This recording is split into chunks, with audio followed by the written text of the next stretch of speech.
sobre a igreja. Amém. A paz do Senhor. Chegamos no momento de desfecho, né? Hoje nós estaremos terminando uma série de mensagens sobre o Apocalipse, né? E, como os irmãos perceberam durante esse estudo, nós não ficamos só no livro do Apocalipse. Nós estudamos Daniel, nós estudamos diversos outros livros, porque conteúdo profético, futurístico, apocalíptico, não é só material de Apocalipse, do livro de Apocalipse exatamente, mas está em toda a Bíblia. Mateus 25, 26, 24, tem muito material apocalíptico. Daniel é vasto, tanto que a maioria dos especialistas acredita que para você interpretar Apocalipse, você tem que interpretar junto com Daniel. Então é muito profundo o material apocalíptico na Bíblia Sagrada. Mas há uns outros livros também, como o livro de Pedro, que eu citei muito durante essa série de mensagens. Vamos ficar de pé, abra comigo em 2ª Epístola do Apóstolo Pedro, 2ª Epístola de Pedro, no seu capítulo de número 3, do verso de número 1 em diante. Observem que parece que Pedro está sendo muito moderno nessa mensagem que estaremos trazendo aqui para vocês, nesse texto, porque ele trabalha exatamente coisas que estão acontecendo agora. Amém. Olhem todos aqui para mim. Hoje eu quero trazer uma temática diferente, finalizando esse estudo de Apocalipse. E a temática de hoje é 10 perguntas sobre o fim. Diga bem alto comigo todos. 10 perguntas sobre o fim. Amém? Sente no teu lugar. Então o que acontece? Várias perguntas eu já respondi para vocês. Mas há uma série de perguntas que vocês vão querer me fazer. E alguma dessas perguntas que vocês gostariam de me fazer, eu vou responder para vocês agora. Então, eu quero passar aqui para vocês, queria pedir ao nosso irmão Alexandre que passasse esses papéis aqui para os irmãos. Eu quero que vocês anotem as perguntas e vocês anotem o que vocês puderem dar resposta. Eu não vou dar mastigado tudo hoje, porque eu quero ver a atenção de vocês ao conteúdo que nós estaremos passando aqui para vocês, amém? Mas o que acontece? Nós vamos aprofundar agora sobre 10 perguntas sobre o fim. E nessas perguntas eu vou tentar ser o mais rápido possível. Se por algum motivo eu não conseguir passar todas essas perguntas, eu vou deixar isso para uma outra oportunidade, amém? Primeira pergunta sobre o fim. Anote aí você. Primeira pergunta. Será que vai haver uma segunda chance de salvação após o arrebatamento? Anote aí. Será que vai haver uma segunda chance de salvação após o arrebatamento? Essa é uma pergunta muito feita dentro da igreja. Existe um debate muito grande, porque muitos intérpretes da Bíblia Sagrada não acreditam que vai haver salvação após o arrebatamento. Anotaram a pergunta? Será que vai haver uma segunda chance de salvação após o arrebatamento? Não precisam escrever exatamente como eu disse. Pode escrever da maneira que vocês sentirem, amém? Anotaram aí? Então, será que vai haver uma segunda chance, irmãos? Muitas pessoas perguntam, missionário. Eu ouço muitos pastores pregando, dizendo que depois do arrebatamento da igreja, quem subiu, subiu, quem ficou, ficou. Tem até hinos que cantam assim, né? Quem subiu, subiu. Quem ficou, ficou. Para quem ficou é lágrimas e para quem subiu é gozo, né? Mas a questão é, com certeza, quem ficar é tristeza, quem ficar é choro, quem ficar é dor, quem ficar é lágrimas, irmãos. Imagina a igreja está toda aqui reunida e de repente metade da igreja arrebatada sobe com Cristo e a outra metade fica. E de repente, num dado momento, cai uma ficha. Você olha a roupa de todo mundo em cima dos bancos e de repente todo mundo sumiu e você sente dentro de você, é um arrebatamento. E aí você pensa, eu fiquei.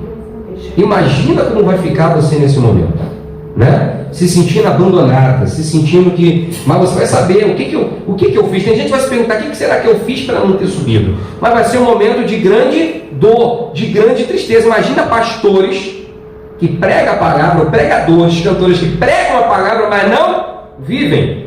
E de repente ele está pregando e de repente a igreja toda é arrebatada. Ele fica lá olhando os bancos vazios, ou poucas pessoas dentro da igreja. E aí? Forte isso, né? Para quem ficar é choro, para quem ficar é lágrimas. Mas aí fica a pergunta, vai haver uma segunda chance de salvação? Será que vai haver um outro momento de volta depois disso? Será que na tribulação haverá salvação? Essa é a pergunta. Vamos para a Bíblia Sagrada e eu quero que vocês anotem versículos e não esqueçam, não fiquem atribulados nem nervosos, porque esse vídeo vai ser exposto no YouTube e vocês vão poder acessar o vídeo e anotar o que vocês perderem aqui, amém? Então todo mundo na paz. Apocalipse capítulo de número 4, versículo de número, ou melhor, capítulo de número 7, Apocalipse capítulo de número 7, versículo de número 4, a Escritura comenta sobre um povo que será salvo durante o período da grande tribulação. Diz assim, e capítulo 4, versículo 7, Apocalipse diz: e ouvi o número dos assinalados, e eram 144 mil assinalados de todas as tribos dos filhos de Israel. Esses assinalados, ou selados, são os que serão salvos durante a grande tribulação. Se 144 mil serão salvos durante a grande tribulação, é porque vai haver salvação na grande tribulação, sim. Agora, essa salvação desses 144 mil, ele tem um sentido. E eu sei que esses 144 mil, de Apocalipse 7, 4, ele é uma verdade, é um assunto muito forte, que eu vou responder essa pergunta daqui a pouco, sobre esses 144 mil, que muita gente questiona também. Mas outra também, que é uma base forte, e essa aqui é uma base que é incontestável. Apocalipse capítulo de número 20, versículo de número 4, todos, Apocalipse capítulo de número 20, versículo de número 4, esse texto é incontestável para provar, comprovar e derrubar qualquer pensamento de que não vai haver salvação depois do arrebatamento da igreja. Apocalipse 20, verso 4 diz assim: e vi tronos, e assentaram-se sobre eles, e foi-lhe dado o poder de julgar, e vi as almas daqueles que foram degorados pelo testemunho de Jesus, e pela palavra de e que não adoraram a besta, nem a sua imagem, e não receberam sinal em suas nem em suas mãos, e viveram e reinaram com Cristo durante 1000 anos. Olhem todos aqui para mim, escute isso. Observem que esses que morreram durante a grande tribulação, durante o reinado do anticristo, eles morreram. Por que eles morreram? Porque eles não aceitaram o sinal do anticristo. Eles não se curvaram diante da besta. Eles não adoraram a imagem da besta. Então eles foram, segundo a Escritura, eles foram degorados. E através da morte, através da sua degoração, eles foram salvos. Porque aqui está escrito que os que não receberam a marca e foram degorados, a Escritura está dizendo, e viveram, reinaram com Cristo durante 1000 anos. Vi as almas de Cristo. Então, qual tipo de salvação vai acontecer durante o período da grande tribulação? Salvação através da morte. Anote isso daí. Vai haver salvação durante a grande tribulação? Sim, mas vai haver salvação através da morte. A segunda chance é através da morte, porque todo aquele que não aceitar a marca da besta e não adorar a besta, esses serão mortos. Mas aos que são mortos por amor de Cristo, amém? Esses morrerão e receberão a coroa da vida. Então anote Apocalipse capítulo 4, capítulos 20, versículo 4, como a maior base de que verdadeiramente vai acontecer e receberemos essa grande vitória. Alguém ainda tem essa dúvida ou a dúvida acabou? Haverá salvação sim, depois do arrebatamento, mas apenas através da morte. Mas eu quero dizer para vocês o seguinte: o reino do anticristo, o governo do anticristo vai ser um governo muito bom durante os primeiros 3 anos e meio. Vai ser um governo perfeito, vai ser um governo de paz, vai ser um governo que vai ter uma moeda única e universal, vai ser um governo que vai ter uma única religião universal. Não vai haver guerra nesse período. O próprio povo de Deus, Israel, vai receber o anticristo e vai ter acordo com o anticristo. Então não vai haver guerra nenhuma na terra. O anticristo vai solucionar todos os problemas do mundo, até mesmo os problemas de segurança pública que nós tanto sofremos. Então será um reino perfeito. Então pense bem, quem é que vai querer negar a marca da besta nesse período? Quem? Ninguém. Até os crentes que ficarem vão achar que o anticristo é o Cristo, vão achar que a Bíblia é mentirosa, vão achar que é uma série de fábulas e ficção. E o próprio anticristo vai dar uma desculpa para as pessoas que sumiram na terra. Vão dizer que eles foram incinerados por uma ebulição cósmica. Vão dizer que foram levados por alienígenas. Vão dizer que eles foram raptados. Vão inventar alguma coisa muito grande para dar uma desculpa para o que aconteceu. Agora você pensa, uma pessoa está do teu lado e de repente desaparece. É assustador. Mas o anticristo vai encontrar uma desculpa científica para provar que não foram nada arrebatados, que foi uma outra situação, e a ciência, como sempre, tem como provar. E aí as pessoas que ficarem vão ouvir o papo do anticristo e vão receber a marquinha da besta, vão adorar a besta. Mas aqueles que não adorarem e forem fiel a Cristo vão ter a sua cabeça cortada e vão herdar a coroa da vida. Amém? Segunda pergunta, irmãos, que é muito perguntada, e essa pergunta é forte, e eu quero que vocês anotem. O que significa as 7 igrejas do Apocalipse? O que significa as 7 igrejas do Apocalipse? Anote isso daí. O que significa as 7 igrejas do Apocalipse? E por que essa é uma pergunta muito feita? Porque existe uma seita por aí que está no meio dos evangélicos, parecendo evangélicos, mas não são, que dizem que as 7 igrejas da Ásia são 7 períodos da igreja, e que nós estamos agora no chamado período de Laodiceia, que é o período final. Então eles criam essa base numa teologia sem fundamento nenhum na Bíblia Sagrada, num monte de axiologia e ficção, que não tem base bíblica nenhuma. Mas o que acontece? O que significa de verdade as 7 igrejas da Ásia? As 7 igrejas da Ásia não são figuras. As 7 igrejas da Ásia não são 7 períodos da história da igreja, não. As 7 igrejas da Ásia são 7 igrejas de forma literal, 7 igrejas que viveram naquele período. E cada uma dessas igrejas passaram por um momento e elas trazem mensagens para nós, mas não significa que são períodos da história da igreja, amém? Observe bem, a igreja de Éfeso, depois vocês assistem no vídeo, Éfeso, que está em Apocalipse capítulo 2, do verso 1 ao 7, é a igreja que havia abandonado o primeiro amor. É muito conhecida essa história. A igreja que abandonou o primeiro amor. A igreja de Esmirna, que está em Apocalipse capítulo 2, do verso do 8 ao 11, é a igreja que sofreria a perseguição. A igreja de Pérgamo, do capítulo de número 2, do verso do 12 ao 17, é a igreja que precisava se arrepender, porque é a igreja que vivia em pecado. Então é tudo mensagem para a igreja. A quarta, a igreja de Tiatira, que está em Apocalipse 2, do 18 ao 29, é a igreja que tinha uma falsa profetisa, né? A chamada Jezabel, uma mulher que levava muitos homens ao pecado. Quinto, a igreja de Sardes, que está em Apocalipse 3, do 1 ao 6, é a igreja que estava adormecida, né? A igreja de Filadélfia, que está em Apocalipse do 7 ao 13, não precisam anotar tudo, depois olha porque tem muito conteúdo em pouco tempo, amém? É a igreja que tinha sofrido, estava sofrendo, mas tinha paciência, guardava a palavra de Deus.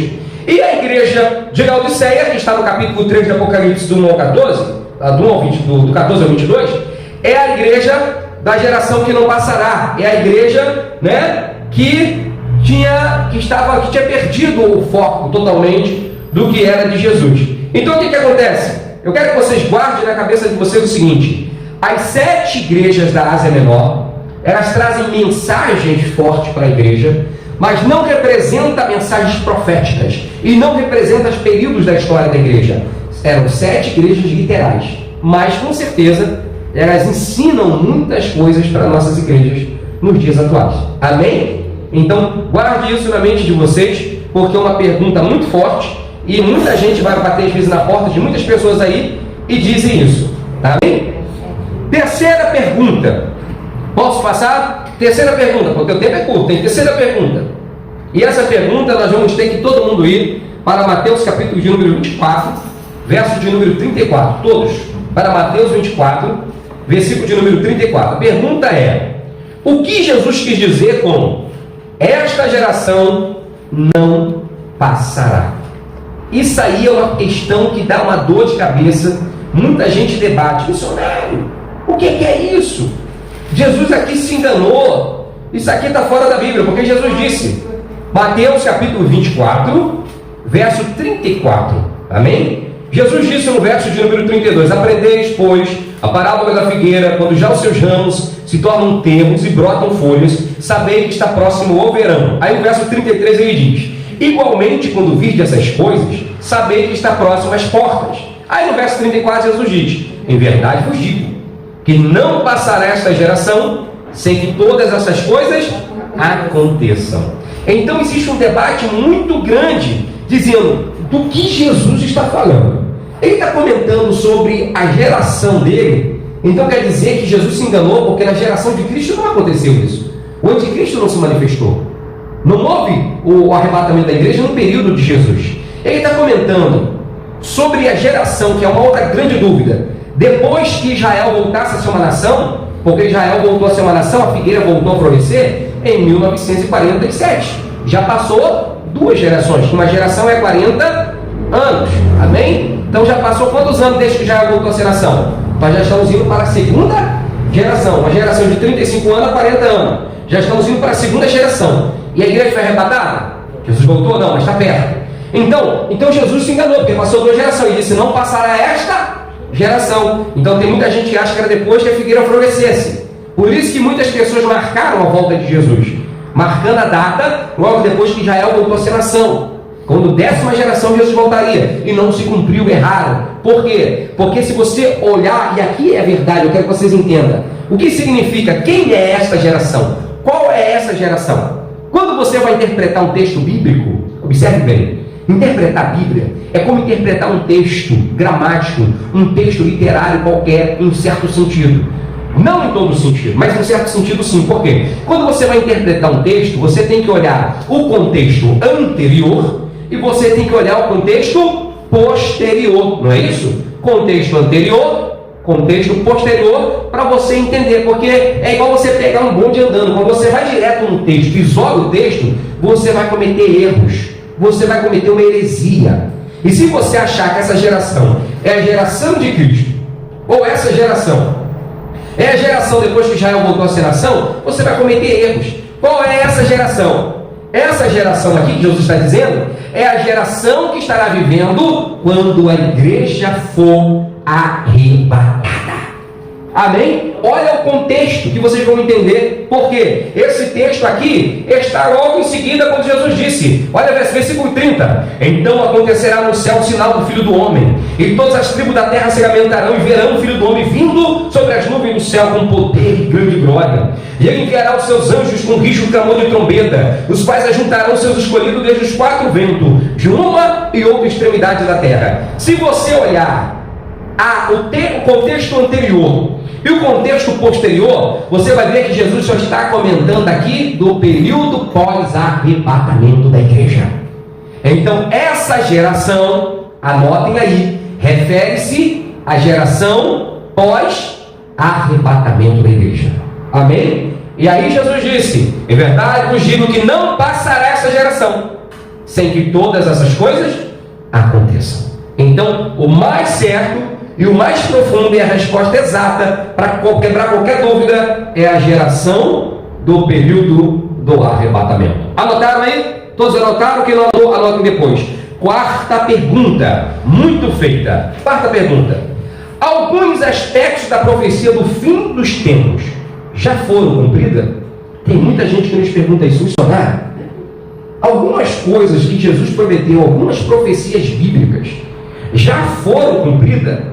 Amém, querido? Já foram cumpridas? Observe bem, querido. Apocalipse 4, verso 1. Todos, por favor. Anota, eu vou repetir de novo a pergunta que eu sei que muita gente está anotando. Algum aspecto da profecia do fim dos tempos já foram cumpridas? Essa é a grande pergunta que muita gente está fazendo aí. Apocalipse capítulo de número 1, capítulo de número 4, desculpa. Apocalipse capítulo de número 4, versículo de número 1. A escritura diz assim: depois dessas coisas olhei, e eis que estava uma porta aberta no céu. E a primeira voz, que como de trombeta ouvira falar comigo, disse: sobe aqui, e mostrar-te-ei as coisas que depois destas devem acontecer. Queridos, a Escritura Sagrada, ela apresenta uma seção de muitos detalhes de coisas que depois destas hão de acontecer. E há uma série de eventos escatológicos que já se cumpriram, como por exemplo, como eu acabei de citar, a volta de Israel como nação. Isso é um evento escatológico, a volta de Israel como nação. Mas muitos mais eventos que Jesus predisse também estão acontecendo fora Israel como nação. Por exemplo, Mateus capítulo 24. Já que está todo mundo em Mateus 24, do 5 ao 8, é o que registra o maior número de acontecimentos de coisas que já aconteceram. Mateus capítulo de número 24, versículos 5 e 8, a Escritura diz assim, olha aí, isso aqui todos vocês sabem que já aconteceu, né? Não tem nem como sair. Versículo do número do 5 ao 8, a Escritura diz, Jesus disse, porque muitos virão em meu nome dizendo, eu sou o Cristo, enganarão a muitos. Isso acontece nos nossos dias? Tem muitos cristos por aí, muitos, tá? E ouvireis de guerras e de rumores de guerra. Vocês estão ouvindo guerras? Já ouviram rumores de guerra? Lembra a Primeira Guerra Mundial, a Segunda Guerra Mundial e milhares de outras guerras que aconteceram. Olhais, não vos assusteis, porque é mistério que tudo isso aconteça, mas ainda não é o... Porquanto se levantará nação contra nação e reino contra reino, e haverá fome e pestes. Olha aí, lembra da peste negra, da peste bubônica? Houve tantas doenças que devastaram essa terra. Terremotos em vários lugares.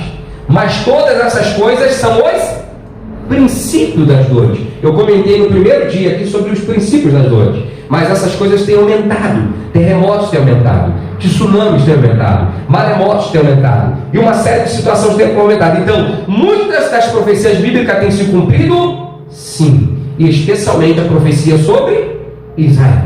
Amém? Até aí? Agora, quinta pergunta que é muito feita dentro da igreja, apontando diretamente para Israel. E essa aqui é forte e entrega essa pergunta agora. Qual é o papel de Israel no fim dos tempos? Qual é o papel de Israel no fim dos tempos? Anotaram? Então vamos lá. Eu quero que vocês anotem como resposta uma coisa simples que eu vou dizer. Israel é o relógio escatológico. Israel é o relógio escatológico, porque Jesus disse, olhai para a figueira é Israel. Jesus estava dizendo em outras palavras, olhai para Israel. Então tudo que acontece em Israel se relaciona a nós, mas aí fica a questão missionária. Se olhar para Israel eu vou ficar doido da cabeça, missionário, porque desde que eu me entendo por gente, existe guerra em Israel. Desde que eu me entendo por gente, eu ouço dizendo que os árabes estão bombardeando Israel, que o grupo não sei o que manda mísseis para dentro de Israel, que não sei quantos homens bombas morrem em Israel. Esse dia mesmo eu ouvi dizer na TV que não sei quantas mil pessoas morreram em Israel tentando um protesto em Israel. Meu irmão, todo tempo acontece coisa em Israel. Então o que acontece? Sempre houve coisa contra Israel, porque o diabo, escute isso, o diabo tem um ódio especial contra Israel. Porque Israel é o povo escolhido de Deus. Israel é o povo escolhido de Deus. Então o diabo tem um ódio especial para Israel. Eu quero que vocês me apontem na história um povo mais perseguido do que Israel. Me aponte um povo, escute bem o que eu vou dizer para vocês, que foi perseguido pela igreja católica. Escute, se tem algum católico que vai ouvir, busque na história. A igreja católica mandava matar judeu onde tivesse judeu. Não, no período das cruzadas, eles matavam muçulmano e matavam judeu do mesmo jeito. Era a mesma coisa. Lembram do período do nazismo, no chamado Holocausto? 6 milhões de judeus. Bem perto do período que eles estavam retornando para a sua terra. Porque o diabo tem tanto ódio do povo judeu? Porque é o povo da promessa, é o povo escolhido de Deus, é a descendência sanguínea de Abraão, e Abraão é o amigo de Deus, e Deus fez promessas a Abraão. Então o diabo tem um ódio especial. Estados Unidos saiu do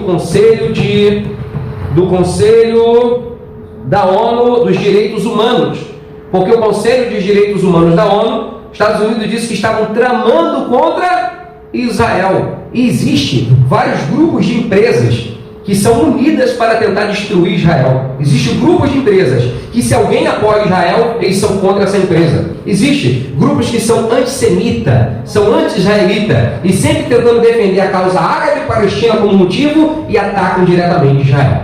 Então Israel é o povo mais odiado do mundo. No passado, ainda hoje. Ainda é. Então olhem para Israel, mas não significa tudo que acontece em Israel, olha, bombardear Israel, Jesus está mais perto. Não, irmão, se for assim, Todo tempo acontece alguma coisa em Israel. A gente ficaria sobressaltado o tempo inteiro. Mas o Israel tem esse papel. As profecias se cumpriram. Então observe bem. Israel já voltou a ser nação. Boa, se cumpriu uma grande profecia bíblica. Qual é a outra profecia que vai se cumprir? Agora Israel, a capital de Jerusalém foi reconhecida como capital de Israel para os Estados Unidos. Bom, porque aí está dando nome para Israel, que Jerusalém pertence a Israel. Agora qual é a próxima profecia grande de que tem que se cumprir? Quem lembra aí? A reconstrução do templo de Jerusalém. Essa é a grande profecia. Anotem, guarde isso. Então olhai para Israel. Sexta pergunta, anota aí, essa pergunta é muito forte também. Isso aqui é forte. Como posso entender o livro de Apocalipse? Como posso entender o livro de Apocalipse? Não sei se vocês vão lembrar, mas no primeiro dia do estudo aqui, eu disse que tem muita gente que diz que se você ler o livro de Apocalipse, você vai ficar doido da cabeça. Alguém já ouviu isso? Eu já comentei aqui, né? Então, tem muita gente que diz, se você ler Apocalipse, você vai ficar doido. Mas como eu posso entender o livro do Apocalipse, querido? Meu irmão, escute bem, já que você já anotou a pergunta, vamos aí para a resposta. O ponto mais importante para uma interpretação consistente da Bíblia Sagrada, incluindo o livro do Apocalipse e toda a Bíblia, é ter uma hermenêutica correta. E o que é a hermenêutica? Hermenêutica é a arte de interpretar. Amém? A arte de interpretar. Ou, dentro da Bíblia Sagrada, entendemos que a hermenêutica é o estudo dos princípios de interpretação da Bíblia Sagrada. Quando alguma igreja ou alguém quebra as regras de interpretação da hermenêutica, aí dá uma confusão danada. Por exemplo, você quando vê uma coisa no Apocalipse que é figurada, então entenda como figurada. Ponto final. Tem que entender a figura. Quando você vê que é uma coisa literal, é literal e ponto. Uma das grandes confusões em Apocalipse é que muita gente tenta pegar coisas literais e interpretar como se fossem figuradas. E pessoas pegam coisas que são figuradas e tentam interpretar como se fossem literais. Então, para você não cometer uma grande confusão, o melhor é você fazer o quê? Interpretar de uma forma correta. Por exemplo, observe bem. Apocalipse capítulo de número 20, é só um exemplo, abre todos. Apocalipse capítulo de número 20, capítulo de número 20, no verso de número 4, no versículo final, tem muita gente que interpreta esse texto de Apocalipse, lá no final, que diz o seguinte, capítulo 4, no final diz assim, e viveram e reinaram com Cristo durante 1000 anos. Há algumas seitas aí que estão no meio dos evangélicos, mas não são evangélicos, mas tem nome de evangelho, que dizem que esses 1000 anos é figurado, que esses 1000 anos representam que vão reinar com Cristo sempre, eternamente, porque eles não acreditam no milênio, que Cristo vai reinar durante 1000 anos na terra. Mas a Bíblia é vasta, em Isaías e no próprio Apocalipse, em dizer que terão 1000 anos na terra de reinado de Cristo, e que no final dos 1000 anos o diabo vai ser solto. Há uma série de fatos na Bíblia trabalhando, batendo e respaldando os 1000 anos. Mas eles tentam dizer que os 1000 anos não são literais, que é figurado. Então, quando você pega uma coisa que é literal e bota como figurado, você vai trazer confusão. Esses 1000 anos aqui são literais. Vai acontecer 1000 anos de reinado de Cristo na terra. E você quer ver mais respaldo? Apocalipse 20, verso 7. E acabando-se os 1000 anos, Satanás será solto de sua prisão. E vem mais, e trabalha várias vezes comentando dos 1000 anos. Isso não é figurado, isso é literal. Então, para você entender Apocalipse, para você interpretar Apocalipse, use as regras de interpretação da hermenêutica. O que é literal é literal, o que é figurado é figurado. O que já aconteceu, que as igrejas, 7 igrejas da Ásia, aquilo daí aconteceu de verdade. E o que não aconteceu e vai acontecer é no capítulo 4 do Apocalipse em diante. Então daí você não vai fazer confusão nenhuma. Eu vou correr aqui porque senão eu não vou conseguir responder as perguntas todas, que já está acabando aqui. Vamos lá, eu tenho qual pergunta? Já fiz a sexta, foi? Sétima pergunta, anota aí que essa pergunta aqui é forte. Agora, eu sei que vai ter irmão que vai dizer, eu queria saber essa pergunta aqui, eu vou pagar R$1 milhão Eita, meu Deus do céu, quando 1 milhão que eu tenho lá no cofre do céu. Eita, benção, lá na cidade de ouro, lá no meu cofre. Quem responder essa pergunta de forma correta?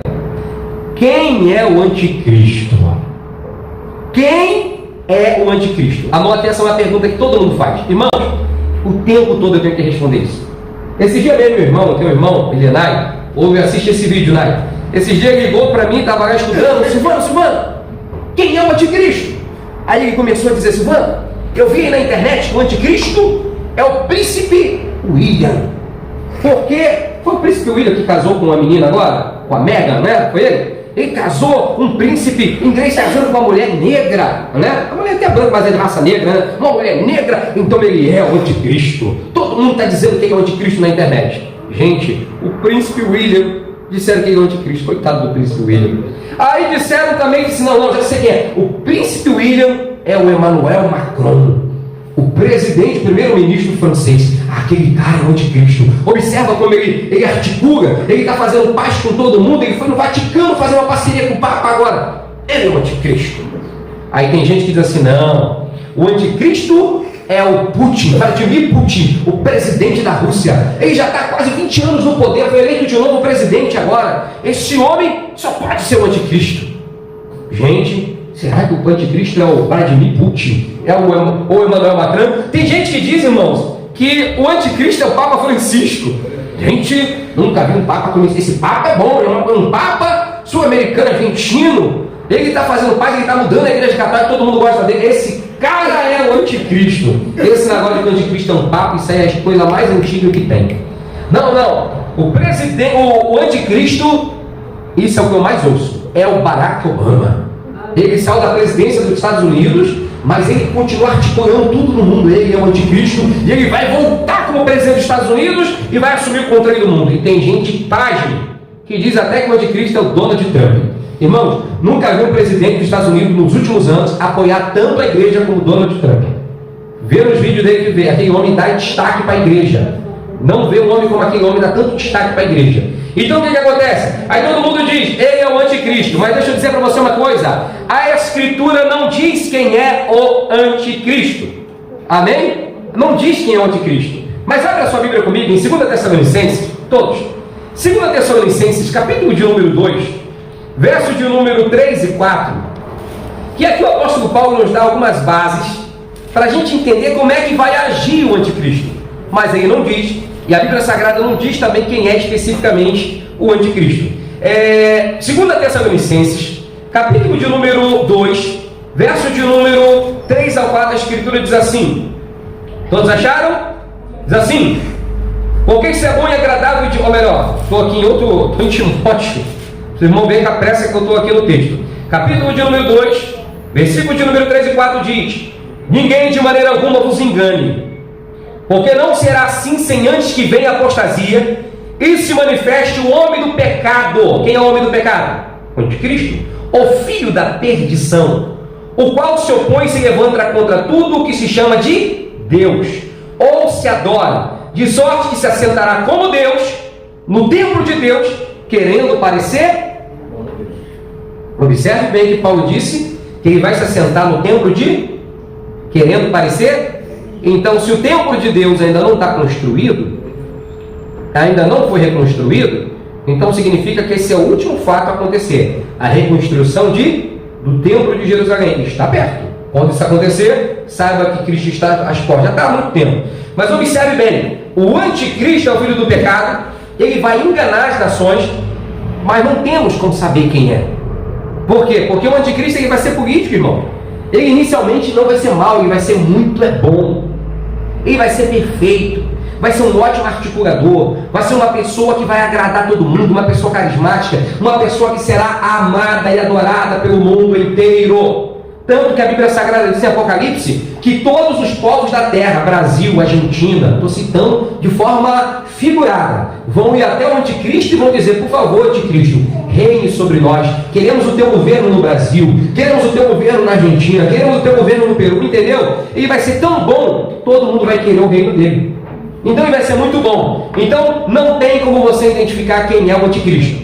Amém? Se alguém se levantar e disser quem é o anticristo, com certeza vai quebrar a cara, pois todos que descreveram e disseram quem era o anticristo, quebraram. Agora, existem muitas pessoas que agem contra Cristo, que a gente diz que é um anticristo porque age contra tudo que se chama Deus, contra a Bíblia, contra o Evangelho. Mas isso não significa que essa pessoa é o anticristo das profecias bíblicas, amém? Mas que essa pessoa age como se fosse um anticristo. Respondido até aí? Oitava pergunta, e aqui agora eu corro para terminar. Oitava pergunta, anota aí. O que é a marca da besta? Missionário, essa é a pergunta. Anota. O que é a marca da besta? Bota aí em seguida. O 666. Anote aí. O que é a marca da besta? O 666. Todos anotaram? Escute bem, irmãos. Marca da besta. A passagem bíblica principal que menciona a marca da besta é Apocalipse capítulo 13, do versículo do número 15 ao versículo de número 18. Depois vocês assistam o vídeo, porque eu vou correr agora que o tempo acabou. Mas há outros versículos também. Apocalipse 14, verso 9 e 11 comentam sobre a marca da besta. Apocalipse capítulo 15, verso 2. E Apocalipse, que eu acabei de ler para vocês, Apocalipse 20, verso 4. O que é a marca da besta? A marca da besta é um sinal que vai assinalar quem é que se rendeu ao governo do anticristo. Essa marca, segundo está escrito em Apocalipse, vai ser posto na mão e vai ser posto na testa. Todo mundo acredita, isso é fato, que a marca da besta vai ser um chip. Um chip que vai identificar quem é a pessoa do anticristo. Agora, tem muita gente que diz assim, missionário, eu fiquei sabendo de uma pessoa aí que botou um chip médico. Já tem uns chips andando por aí, até a Dilma assinou um decreto, missionário, que agora a nossa carteira de identidade, CPF, todos os documentos vai reunir tudo num chip só. Então quer receber esse chip? Já é a marca da besta? Não. O chip em si não é a marca da besta. Ainda que seja inventado um chip, que todo mundo bota no braço, bote na testa, que seja uma tecnologia, isso ainda não é a marca da besta. Deu para entender? Porque a marca da besta é uma marca que liga diretamente ao governo da besta, ao governo do anticristo. Quando a igreja foi arrebatada, e quando tiver uma só religião, uma só moeda, isso vai ser fatídico. Nesse período de agora, existem pessoas que usam chip. Existem médicos que botam chip em alguns clientes. Existem algumas pessoas de grandes times de futebol que usam chip. Mas isso não significa que já é a marca da... porque a besta ainda não se manifestou. Então a marca da besta vai ser uma marca que vai ligar diretamente a besta no período do anticristo. Igual a marca, não tem a marca da Coca, não tem a marca da Pepsi. Olha eu fazendo mexendo aqui para eles na internet, ó. Mas não tem essas marcas? Vai ser uma marca diretamente ligada ao anticristo. Ele vai utilizar com certeza uma tecnologia alta, pode ser a tecnologia do chip, mas vai ser a marca dele, debaixo do padrão dele, do software dele, do governo mundial dele. Deu para entender? Então não fica olhando esse negócio de internet, disseram que a marca da besta já estão dando, já está acontecendo, isso é mentira. Não estão, só vai acontecer no período. Nono, para terminar, vamos correndo. E essa pergunta aqui é pesada, hein? Mas vou responder rápido para vocês. Quem são os 144 mil? Quem são os 144 mil do livro do Apocalipse? Isso aqui a gente sofre com os testemunhos de Jeová, que vai na tua casa e diz, você tem que se converter para fazer parte dos 144 mil. Irmão, eu vou dizer abertamente, eles são enganados com essa mentira, de que eles têm que ir para a rua, que eles cumprem uma base de tempo, de ficar na rua cumprindo o tempo, porque eles acham que se cumprir o tempo, eles vão entrar para os 144 mil. Existem milhões de testemunhas de Jeová no mundo todo. E se fosse só 144 mil que fosse salvo, meu Deus do céu, hein? Então acabou, quase ninguém vai ser salvo entre eles. Tá dando para entender? É muito. Então isso é uma mentira. Quem são 144 mil? Vou explicar de uma forma rápida, porque o tempo é curto. Existem 4 maneiras de você interpretar esse pensamento, que é 4 maneiras de você interpretar o Apocalipse. Primeiro, existe a interpretação preterista. Tem gente que interpreta o Apocalipse como se tudo já tivesse acontecido.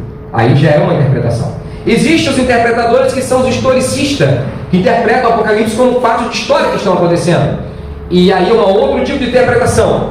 Existem os idealistas, né? que vê no Apocalipse uma representação, os idealistas de uma luta do bem contra o mal. Aí é uma outra interpretação dos 144 mil. A nossa interpretação do Apocalipse é a interpretação futurista, que vai acontecer. E na nossa interpretação do Apocalipse, que é a mais correta, é o seguinte, aí que vai a questão. Dentro da igreja existe uma ideia muito errônea sobre 144 mil. Muitos teólogos acham que os 144 mil representam a igreja, representam plenitude, representam completude. Mas não tem nada a ver. Quem são os 144 mil? Os 144 mil, abra sua Bíblia aí, Apocalipse 7, correndo. Apocalipse 7, e aí fica a questão de interpretar de forma literal e de interpretar de forma figurada. Essa interpretação aqui é literal, e aqui deixa bem patente quem são os 144 mil. Capítulo de número 7 de Apocalipse, versículo de número 3 em diante, disse assim, dizendo, não danifiqueis a terra, nem o mar, nem as árvores, até que hajamos assinalado nas suas testas os servos do nosso Deus. E ouvi o número dos assinalados, e eram 144 mil assinalados de todas as tribos do filho de... Então exclui aí do seu pensamento, esses 144 mil não é a igreja. Esses 144 mil não são os 144 mil testemunhos de Jeová que foram os mais perfeitos e melhores, não são. São 144 mil filhos de Israel, são judeus.